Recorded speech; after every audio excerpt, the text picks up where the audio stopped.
It's been so long since we've done a Larry Boy that it was in old software and old technology, and so really to do Larry Boy again is really like starting from scratch.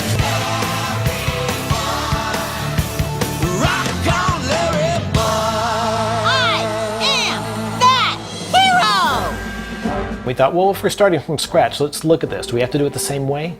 And let's make Bumblyburg grow up a little bit. Let's put some taller buildings in and push the adventure side of it. Most comic book shows or movies, every time they go back to it, a lot of times the location that the show takes place in is altered. And so, to get his plungers to stick and for him to be able to be mobile through the city, he needed bigger buildings, and so Bumblyburg got a little bit bigger. The script called for a big festival in the downtown, or the park.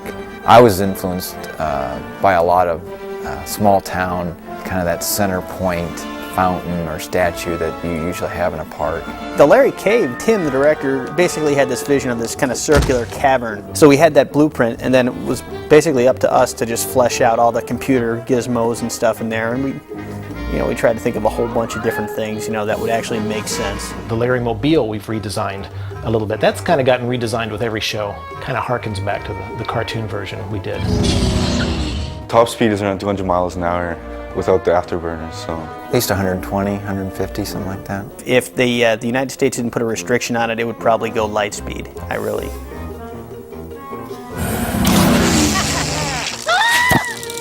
always like to do a voice in my shows, so I picked Curly, this carnival barker. Hey, yeah, right, kind of guy with his fedora tipped over one eye. Yeah, right, very smooth. I did a quick animation cycle. I didn't want him slithering like a snake, so I made him move kind of, springy. Now, great Uncle Ephraim, our time has come. It was a fine line to walk to make her villainous but not too scary. Temptation should look appealing, but the part that you don't see is that underneath, it's dangerous. This is actually the first time in a while that we had a character with legs or arms. We had to be careful not to make them too pointed, too sharp looking. She's got 6 instead of 8. Somehow it's too less scary. Well, we had to redesign Larry Boy before all of his collar and his belt and everything pretty much went straight across his body. And I thought, well, let's angle a little bit. His belt is a little bit of an angle. His collar comes up a little bit more. It gives him a little more action feel when he's standing still. Well, when we get Larry Boy, his outfit is all gray. We do all the, paint the characters, the outfits, anything that isn't provided by the company. Like if there's something very specific. So we've got normal Larry, we've got Larry Boy in his little sweats outfit, Larry Boy in his pilgrim outfit. The further a building is in the background, usually the less detail we can put into it, and then the closer it is, the more detail it has to have. Because you don't want to waste your time putting a lot of detail into something that doesn't get seen. You don't really see inside the bathroom, but there's, little toilet, little painting, or little pictures on the wall. It's a really detailed set. The textures that we make, it's kind of like it's a flat image, but that goes on a 3D object, I guess like a ball, and then having a flat piece of paper when you wrap it around where the edges meet each other. We have to make sure it lines up, and that's what we would call a seam. If we can't fix a seam, we try to hide it so that it's on a part of an object that you never see. I usually start off by listening to what's being said in a certain shot. This is the storyboard. Don't worry, Doctor. Get back to the Larry Cave. Sometimes you can write down what is being said and sort of think about how I'm going to act it out. So I'll maybe do a little thumbnails and pose out the character. From that one picture that we saw in the storyboards, I drew 4 other ones just to get a better idea of what I want to do. And we'll transfer these poses. And this is the final render. Don't worry, Doctor. Get back to the Larry Cave. Over and out. You start with one light, and that's mainly your first directional light. What the shadows will come out as. Minor rims or any other pieces, you just go right in and start adding the subtleties that is our job. And eventually we do put the characters over top of that. And what we do is we light them individually. You match them to the set, and then you try to pull them out just a little bit so that they stand out. No energy.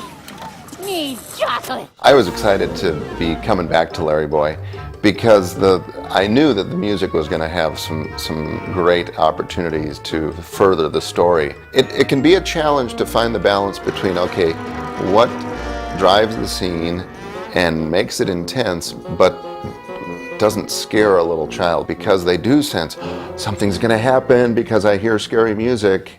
Curly, you've returned. Come, tell me what you've learned. Some percussion in the background that's always driving something. Doesn't have to be real big. It can be, I used a little scraper on some things. I used some little drums that I was playing throughout scenes that just keep you on edge and know, okay, something's not quite right. Something needs to develop here. And within that bed of movement underneath everything, then as action is happening, you can accent certain beats. Larry Boy comes in, so you go ba ba ba bum ba ba bum bum bum. Now Bad Apple comes in, da da da da da da da da da. The credits roll is one of my favorite parts because it gives a little synopsis of our music from the show.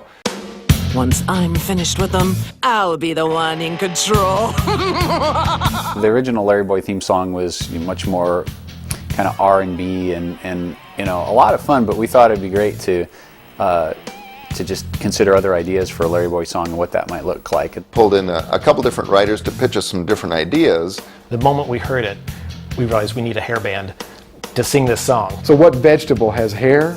Well, corn has hair. And then Todd Carter, who's our boarding artist, did a marvelous job boarding this segment.